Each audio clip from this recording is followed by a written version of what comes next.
Bagaimana dengan menikmati kebebasan? Apa Anda merasa berat dan tertekan mendapat kasih sayang tuan muda? Kasih sayang yang diberikan Saga sering sekali berlebihan. Helen tertawa memikirkan bagaimana dulu Saga sangat menyayanginya. Bagaimana dia harus menjalani hidup sebagai kekasihnya dengan banyak sekali aturan dan batasan yang tidak boleh dia lewati. Saat itu, Helen merasa ingin sejenak saja lari. Dia akan kembali setelah dia bebas, menari dan berteriak di dunia luar sana. Dia berpikir setelah dia kembali, Saga tidak mungkin akan berubah. Tapi ternyata semua tidak ada yang berjalan sesuai keinginannya. Sekarang, semua itu tidak penting lagi. Han bicara lagi. Anda udah dibuang? Wah, hebat sekali sekretaris Han. Kamu memilih kata menyakitkan itu. Apa salahku? Masih bertanya dengan tidak tahu malunya. Jelas mencibir. Nona, Anda udah mengkhianati ketulusan cinta tuan muda. Membodohi laki-laki yang memang terlihat bodoh seperti Tuan Noah untuk memuluskan rencana Anda.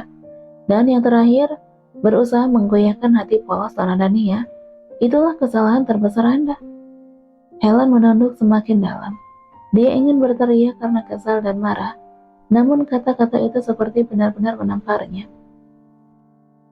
Dengan pelan, Helena berbicara. Sampai sejauh mana Saga tahu? Apa dia tahu aku berselingkuh di belakangnya di luar negeri?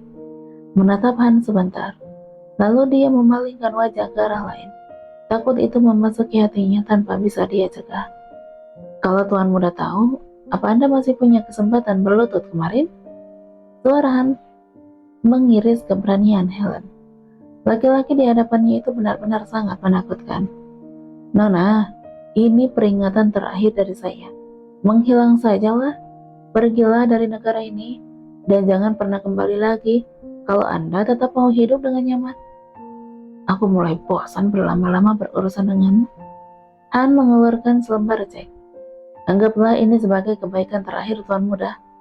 Han rasanya ingin melemparkan cek itu ke wajah Helen, tapi dia hanya menggeser dengan tangannya.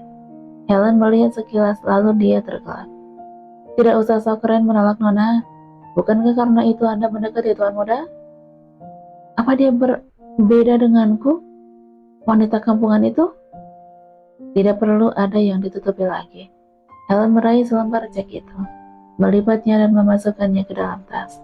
Kalau dia sok keren menolak cek ini, toh dia juga tidak akan mendapatkan apa-apa. Dia tidak mendapatkan Saga ataupun uangnya. Sekarang dia sudah kehilangan harga diri. Untuk apa harus kehilangan uang juga, pikirnya.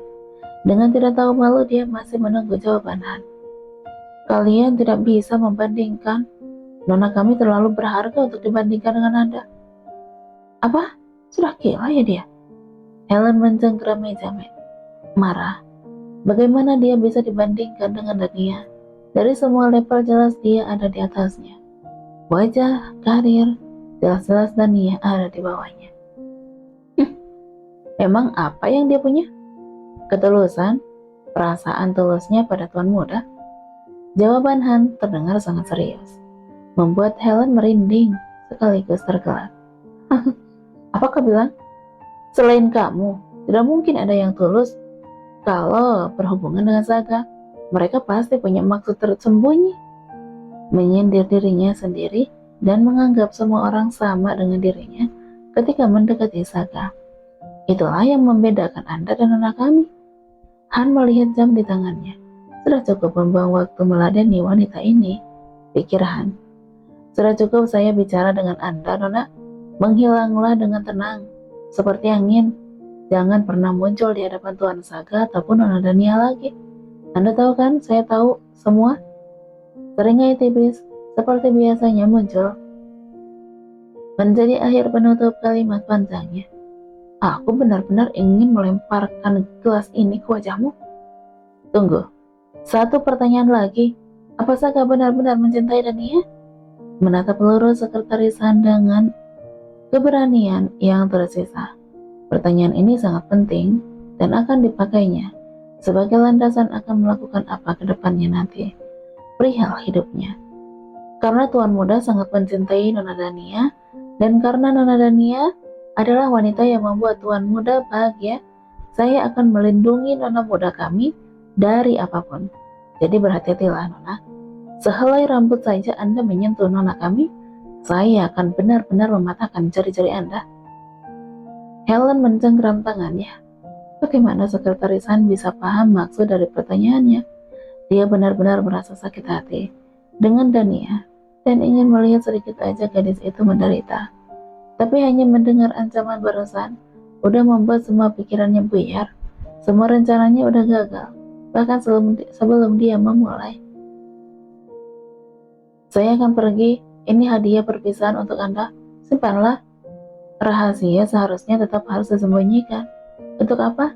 Agar sesuatu itu tetap menjadi berharga, kan? Senyum jahat yang tidak bisa dijawab walaupun hanya dengan bantahan sepatah kata pun. Han mendorong box di atas meja sampai ke depan Helen. Tapi sepertinya Anda belum bisa pergi.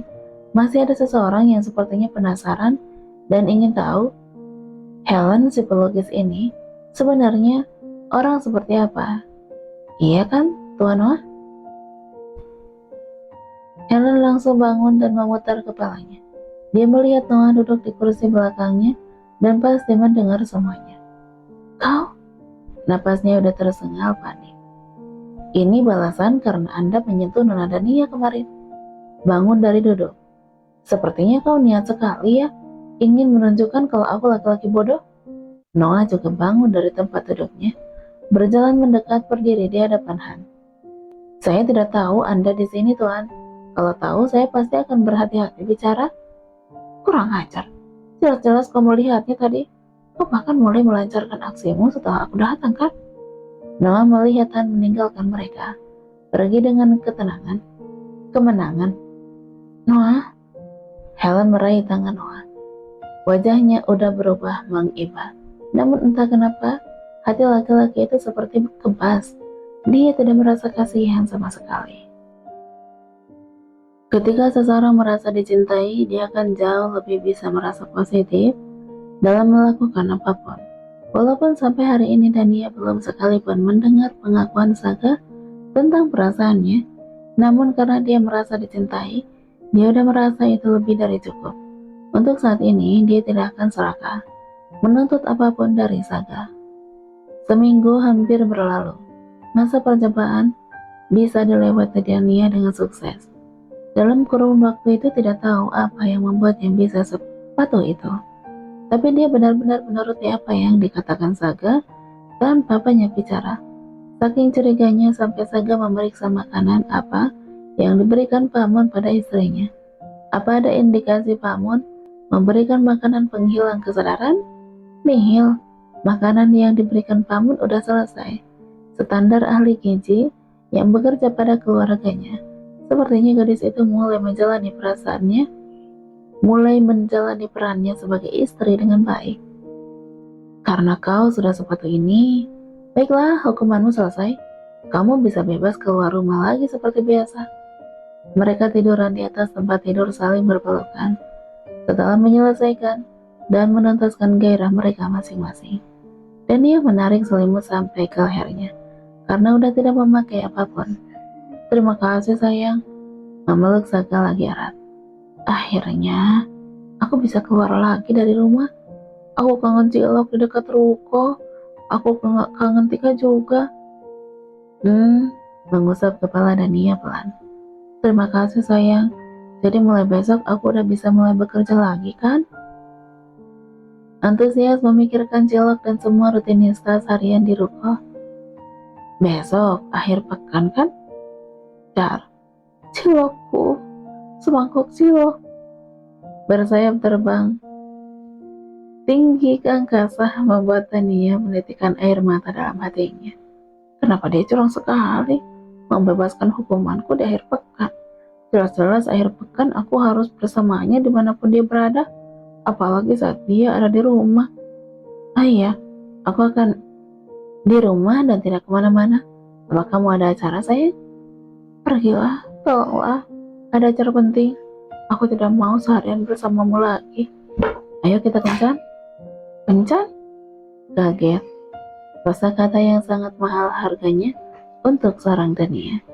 Baginya kencan adalah barang mahal yang hanya menghamburkan uang, karena dia bukan tipe wanita yang mau dibayarin oleh teman kencannya.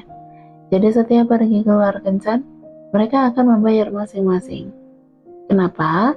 Toh tidak ada salahnya kalau laki-laki yang keluar uang, ya kan? Memang, namun bagi Dania, hati mereka berdua belum terlalu jauh terikat untuk sampai tergantung sejauh itu. 3 kali dia berkencan, hubungan mereka memang masuk kategori cukup serius. Namun dia tidak mau terlalu bergantung. Karena antara mereka belum terikat hubungan apa-apa, dia sadar itu. Hubungan keluarganya yang terikat darah pun belum cukup membuatnya menggantungkan diri pada keluarganya. Apalagi hanya sebatas pacaran dan teman kencan.